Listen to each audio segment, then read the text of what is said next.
Muy bien, Shabbat Shalom a todos. Shabbat Shalom. Qué bueno estar aquí reunidos una vez más para estudiar la palabra de nuestro Dios. Aquí tenemos un vestigio de lo que fue la clase anterior, lo último que hablamos. Hicimos muchísimo recorrido, pues no sé si ustedes vieron el video ya. Ojalá lo hayan visto para poder avanzar un poquito más rápido.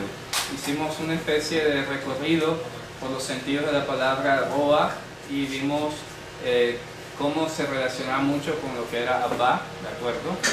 Y básicamente estábamos llegando a esta conclusión, donde Abba estaba representando la profunda sabiduría de Dios, la inescrutable, la Torá en su magnitud plena, y aquí teníamos a lo que llamábamos hijo, el Barenash, que había venido como una metamorfosis disminuida del anciano de días. Ese es el planteamiento, ¿de acuerdo? En eso estamos. El anciano de días que siempre hemos visto ilustrado en la profecía, en Apocalipsis, que está sentado en el trono, pues es uno solo. Y sabemos que es Yehoshua porque en Hebreos capítulo 1 dice que después de haber hecho la expiación de nuestros pecados, se sentó en el trono de la majestad. ¿De acuerdo? O sea, es Él el que está sentado en el trono. Muy bien. Entonces, Él como anciano de días, ya sabemos a qué se refiere el tecnicismo. No hay que imaginarnos un ancianito, viejito, ya arrugado, barbudo, etc. Eso es tecnicismo nada más. Y habíamos visto que Abba era la sabiduría de lo alto. Bueno, y el Barenash es la expresión de él disminuida. Quiere decir, en pocas palabras, que cuando Yehoshua aceptó venir a la tierra, ¿de acuerdo? Simplemente el trono en los cielos quedó desocupado. ¿De acuerdo? Bien, ahora vamos a otra parte muy importante. Vamos a borrar aquí. Y de acuerdo a lo dicho, quisiera recordar las palabras del Salmo 89. ¿Se acuerdan cuando habíamos dicho tu palabra permanece por siempre firme en lo alto, incólume? ¿Sí se acuerdan de ese pasaje? Vamos a leerlo de nuevo para empezar por allí, porque vamos a empezar hoy recordando que ese trono de Mashiach es lo mismo que la cátedra de Moshe en la tierra. ¿Me explico? Vamos a hacer una similitud impresionante. Vamos a ver aquí, por ejemplo, el Salmo. Permítanme, lo busco.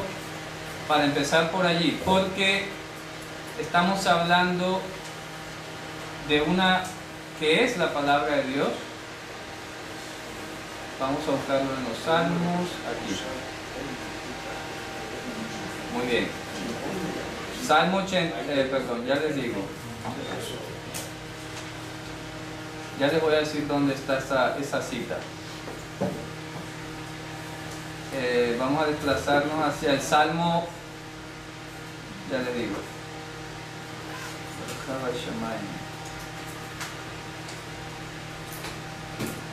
Aquí, Salmo 119, 89. Siempre me acuerdo del verso.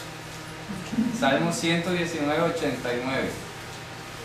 Dice: Leolam Hashem devarcha nitzav bashamayim.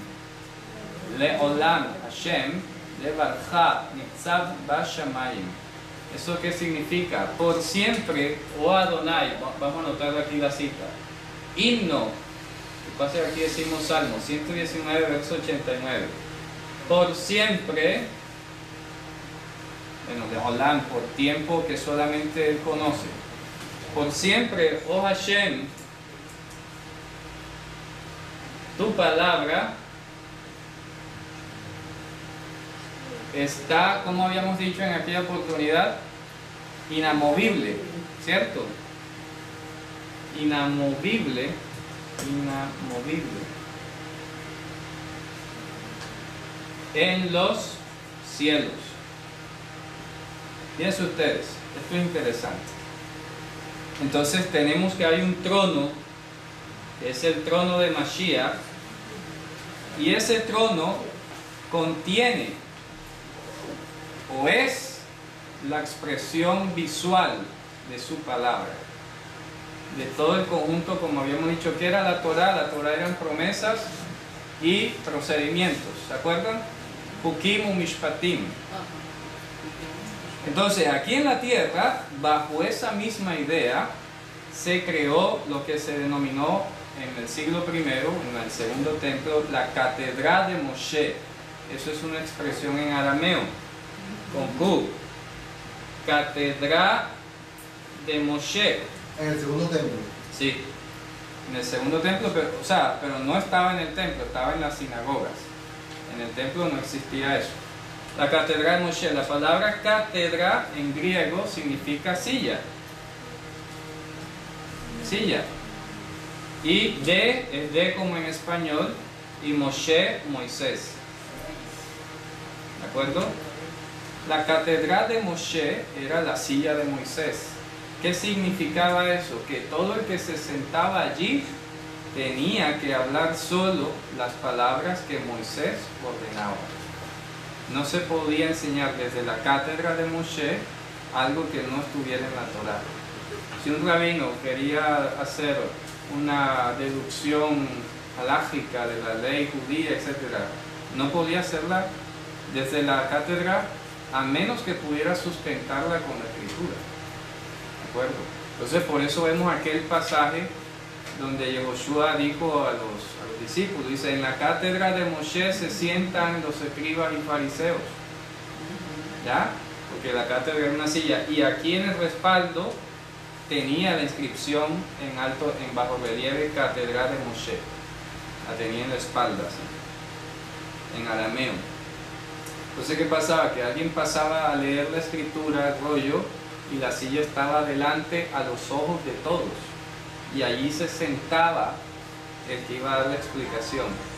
Vamos a leer esa reproducción, vamos a vivir ese momento cuando nuestro Señor pasó a leer la Haftará. Vamos a leer en Lucas 4:16 en adelante. Y piense que tiene toda esa connotación cultural, histórica. Vamos a leer, por ejemplo, en Lucas 4, vamos a leer versículo, vamos a leer versículo 20, concretamente. Ya sabemos que él entró y leyó y todo esto. Entonces vamos a leer desde el 20 en adelante. Lucas 4:20. ¿Qué dice? ¿Sí? Y habiendo envuelto el rollo, lo devolvió al asistente y se sentó. ¿Dónde se sentó? Mire, ahora vamos a saber dónde se sentó. Dice. Y los ojos de todos en la sinagoga estaban fijos en él. Y comenzó a decirles, hoy se ha cumplido esta escritura en vuestros oídos. Delante de ellos salió. Él se sentó en la cátedra y dijo, hoy se ha cumplido esto. Se sentó. ¿Ya? En la cátedra aquí en la tierra. Y así como se sentó en la cátedra de Moshe a decir, esto se cumplió, aquí estoy yo. ¿Ya? Dice, el Espíritu de Adonai Dios está sobre mí. Que habíamos dicho que era Ruach, la mente del Señor. ¿Cierto? La mente. ¿Qué estábamos diciendo en la clase anterior? Hombre, que Yehoshua descendió con la mente incorruptible. ¿De acuerdo? Porque solamente así convenía y podía estar aquí. Si él hubiera tenido una mente terrenal, generada por un cerebro terrenal, etcétera, pues tendría malos pensamientos. Porque es que el pecado, como dice el profeta de una manera muy elegante, está tallado en el corazón de Judá. Y el pecado está tallado con cincel en el corazón del ser humano. Y ya sabemos que corazón es una referencia pues al cerebro también, ¿verdad? ¿Qué sucede? Como lo dice también el apóstol Jacob en su carta, el pecado viene o deviene de la propia concupiscencia.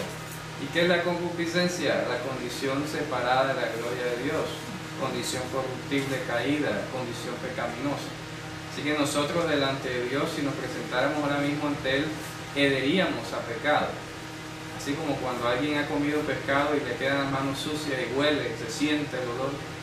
Uno entra en la casa y se siente. Pero tenemos abogado ante el Padre. Claro, estamos hablando de una condición meramente plana.